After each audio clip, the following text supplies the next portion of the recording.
होता है कि अब नायब सैनी आपके सामने होंगे, सीएम है हरियाणा के, तो ऐसे में कहीं आप लोग एक बैक स्टेप ना ले जाएं कि बड़ा चेहरा है तो हम क्या करें चुनाव लड़के, हम चुनाव में देखेंगे जब सितंबर अक्टूबर में चुनाव होंगे।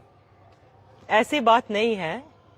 अभी पीछे जब जिला परिषद के चुनाव हुए थे, सैनी साहब की शायद धर्मपत्नी थी जी, जो तीसरे या चौथे नंबर पर आई थी, और ये लोग तो उस समय मोदी जी की हवा में बन गए, केंद्रीय मंत्री भी बना सकते हैं। हाँ, और अगर वो राष्ट्रीय अध्यक्ष बन गए या केंद्रीय मंत्री भी बन गए, क्योंकि मोदी वो जो है बहुत चर्चा है इस बात की, तो उसके बाद फिर से वो गायब हो जाएंगे करनाल से। जनता तो चाहती है कि जनता ये नहीं चाहती कि जो उनके नुमाइंदे हैं वो उनके हलके से गायब रहे। वो चाहते हैं उनके नुमाइंदे जिनको वो वोट दे, जिनको वो चुने, वो उनके बीच में रहे। जनता ये नहीं चाहती कि केंद्रीय मंत्री होना चाहिए, हमारे लोकसभा से होना चाहिए। हमारे हरियाणा से विधानसभा से मुख्यमंत्री थे, आप ही मुझे गिनवा दे करनाल में, सिवाय ये जो बड़े बड़े गेट बने उसके अलग क्या हुआ। कभी कभी आपको एक सवाल का से जूझना पड़ता है, और वो सवाल कोई ना कोई हर व्यक्ति आपसे जरूर पूछ देता है कि आप असंध क्यों गए। तो, आप हालांकि हाँ, करनाल जिले में थे, मैं बताती आप करनाल जिले में थे, लेकिन आप असंध क्यों गए, ये सवाल आता है। हाँ, ये सवाल जो है कुछ शरारती तत्व करते हैं, आम जनता नहीं करती। मैं शरारती तत्व नहीं, आप लोगों से सुनकर आए, आप इसलिए कर रहे हैं क्योंकि कुछ लोग जो हैं वो कहते हैं इस बात को। पर मुझे आप ये बताइए, जहां पार्टी का आदेश होता है वहां। और 2019 में 2019 में मेरे कुछ अपने पारिवारिक रीजन थे, और मुझ में विश्वास दिखाएगी, मुझे टिकट देगी तो पूरी टक्कर, चाहे वो उपचुनाव हो।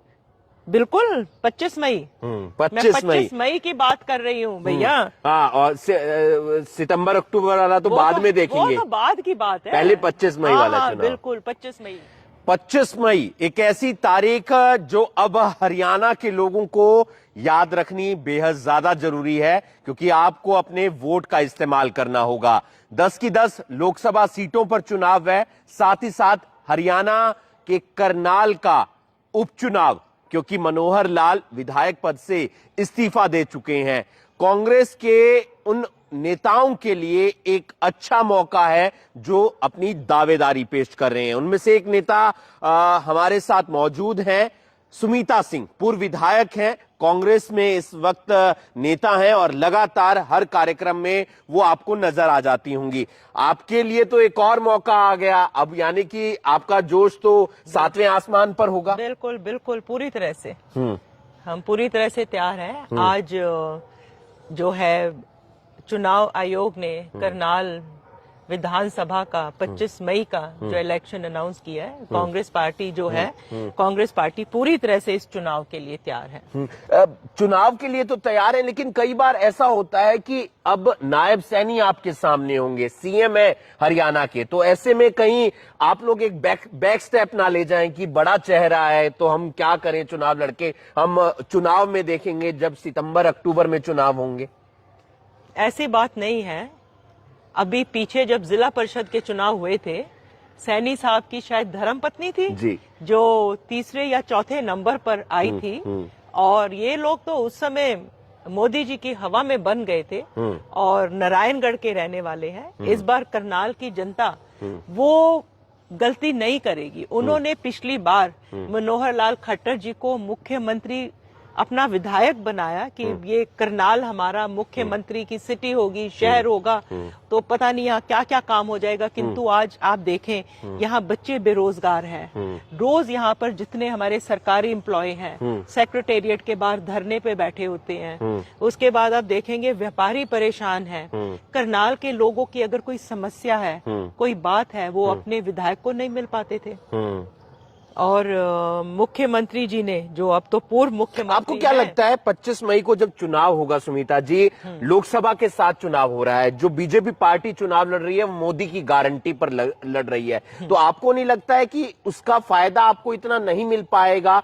साथ चुनाव हो रहा है कांग्रेस पार्टी से, चाहे कोई भी उम्मीदवार आए। क्या है मोदी की गारंटी, आप मुझे बताएंगे? बीजेपी वाले कहते हैं, बीजेपी वाले बोलते हैं ना, मोदी की सीए गारंटी ले आए, 370 हमने हटा दी, राम मंदिर बनवा दिया, लोगों को बेरोजगार कर दिया, नौजवान बच्चे यहाँ से देश छोड़ छोड़ के बाहर जा रहे हैं। आप महंगाई देखे, गैस का सिलेंडर 400 रुपए था कांग्रेस के समय में, 400-450, अब वो कहाँ का कहाँ पहुंच गया, तेल डीजल कहाँ का कहाँ पहुंच गया। इतनी महंगाई है, इतनी परेशानी है, और हर कोई अगर कोई बोलता है तो ईडी और सीबीआई आ जाती है। आप उन चीजों को देखिए, वो क्या है, वो क्या मोदी की गारंटी है? आप दोनों चुनावों के लिए तैयार है? उपचुनाव के लिए कांग्रेस पार्टी पूरी तरह से दोनों चुनाव के लिए तैयार है। करनाल की जनता इंतजार कर रही है कि उनके साथ जो पिछले 10 साल धोखा रहा, उस धोखे का बदला और जवाब देने के लिए करनाल की जनता तैयार बैठी है।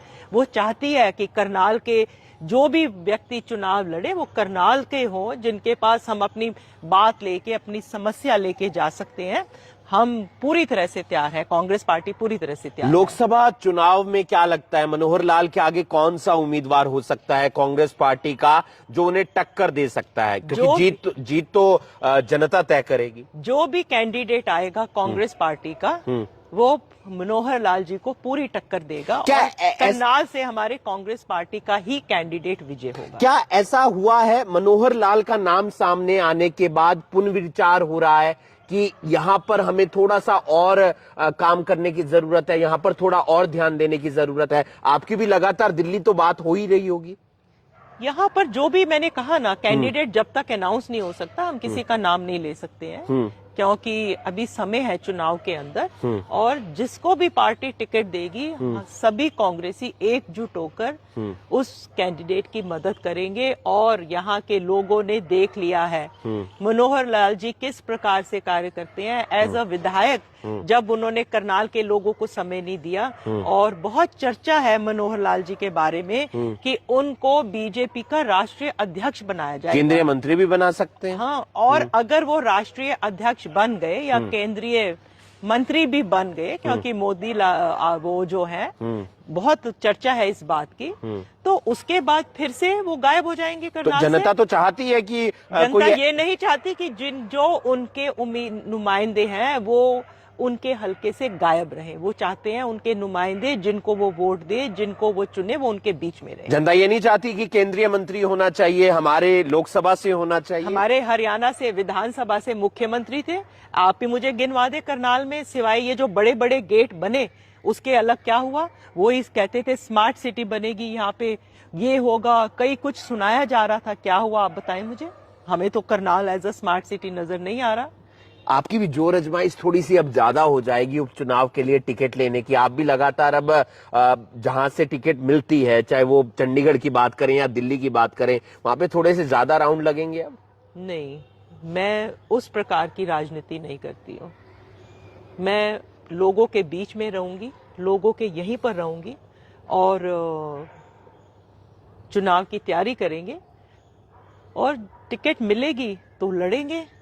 ये तो पार्टी ने देखना है कि कौन दो सीएम, एक एक्स सीएम और एक नया सीएम, प्रेजेंट सीएम और एक्स सीएम, दो सीएम को कौन टक्कर दे सकता है। ये तो पार्टी का काम है। पार्टी सुमित्रा सिंह टक्कर दे सकती हैं?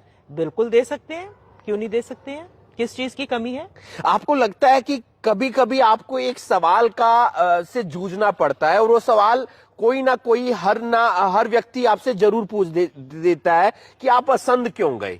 आप हालांकि करनाल जिले में थे, मैं बताती हूं, आप करनाल जिले में थे, लेकिन आप असंध क्यों गए? ये सवाल आता है। हाँ, ये सवाल जो है कुछ शरारती तत्व करते हैं, आम जनता नहीं करती। मैं शरारती तत्व नहीं, आप लोगों से सुनकर आए हैं, आप इसलिए कर रहे हैं क्योंकि कुछ लोग जो हैं वो कहते हैं इस बात को। पर मुझे आप ये बताइए, जहां पार्टी का आदेश होता है वहां जाते हैं। पार्टी ने मुझे, मैं इतनी बड़ी कोई नेता या कोई लीडर नहीं हूँ सेंटर की कि मेरा जहां से दिल करे मैं वहां से टिकट ले आऊं। पार्टी ने मुझे वहां भेजा, असंध भेजा, मैं चलेगी। और बीजेपी तो झज्जर से, मनोहर लाल खट्टर जी जो हमारे पूर्व मुख्यमंत्री थे, वो तो झज्जर के रहने वाले हैं, और मेरे ख्याल से रोहतक के रहने वाले। और मेरे ख्याल से मुझे कोई बोल रहा था इनका जो फ्लैट है वो तो ये द्वारका में रहते थे, रहने वाले वहां पर रहते द्वारका में थे। और अब ये जो हमारे नए मुख्यमंत्री हैं जिनको करनाल से चुनाव लड़ेंगे, विधानसभा का, ये पहले नारायणगढ़ से थे, फिर ये कुरुक्षेत्र से एमपी बने और अब यहाँ की तैयारी है। मैं तो घर के घर में हूँ। हाँ, करनाल जिले में थे आप, ये बात मैं मानता हूँ। पार्टी ने भेजा। क्या आपने उसके बाद प्रयास किया था, पार्टी को कहा था कि असम मत भेजिए, करनाल में रहने दीजिए? नहीं, मैंने ऐसा कोई प्रयास नहीं करा, ना मैंने कहा। मैंने आपको पहले भी कहा, मैं कांग्रेस पार्टी की सच्ची सिपाही हूँ। मैंने 1996 में जब मैं म्यूनिसिपल काउंसिल करनाल की प्रेसिडेंट थी, अध्यक्ष थी, तब मैंने कांग्रेस पार्टी ज्वाइन की थी। और वो दिन और आज का दिन मैंने अपनी पार्टी नहीं छोड़ी। जहां पार्टी ने मेरी ड्यूटी लगाई मैंने वो किया। मैं करनाल से करनाल शहरी जिला अध्यक्ष रही हूँ। मैं 10 साल हरियाणा प्रदेश महिला कांग्रेस संगठन में रही हूँ। मैंने संगठन का काम भी किया है। तो जो मुझे जब जैसा पार्टी ने मुझे जो ड्यूटी लगाई मैंने वो किया। मैंने उनको नहीं बोला कि मैं संघ नहीं जाऊँ। और 2019 में 2019 में मेरे कुछ अपने पारिवारिक रीजन थे। और अगर आप राजनीति में हैं, मेरा मानना है कि जो आपके जो कॉन्स्टिट्यूएंसी के लोग हैं, जो आपके कॉन्स्टिट्यूएंसी में जो भी रहते हैं, वो आपके एक परिवार के समान है। और आपका अपना परिवार भी है, वो भी आपका परिवार है। अगर आप अपने परिवार के लिए कुछ सेक्रीफाइस नहीं करेंगे तो जनता के लिए कैसे सेक्रीफाइस करेंगे? मेरी कुछ अपनी फैमिली की कुछ इश्यूज थे जो मैं उस समय चुनाव नहीं लड़ सकी। 2024 तैयारी है पूरी, टक्कर देंगी सुमित्रा सिंह? पूरी टक्कर देंगे, पूरी तैयारी है। अगर पार्टी मुझ में विश्वास दिखाएगी, मुझे टिकट देगी तो पूरी टक्कर, चाहे वो उपचुनाव हो। बिल्कुल। 25 मई, मैं 25 मई की बात कर रही हूँ भैया। हाँ, और सितंबर अक्टूबर वाला तो बाद में देखेंगे, वो तो बाद की बात है। पहले 25 मई वाला चुनाव। बिल्कुल 25 मई की तैयारी है। बहुत बहुत शुक्रिया आपका, आपने हमसे बातचीत की, हमें समय दिया। टक्कर देने के लिए तैयार हैं, लेकिन देखना यह होगा कि ऊपर से फरमान क्या आता है, कौन सा उम्मीदवार लोकसभा में मनोहर लाल के सामने होता है और कौन सा उम्मीदवार उपचुनाव में दोनों ही पार्टियों की तरफ से आपको नजर आता है। आप देख रहे हैं करनाल ब्रेकिंग न्यूज, मैं हूं आपके साथ हिमांशु नारंग।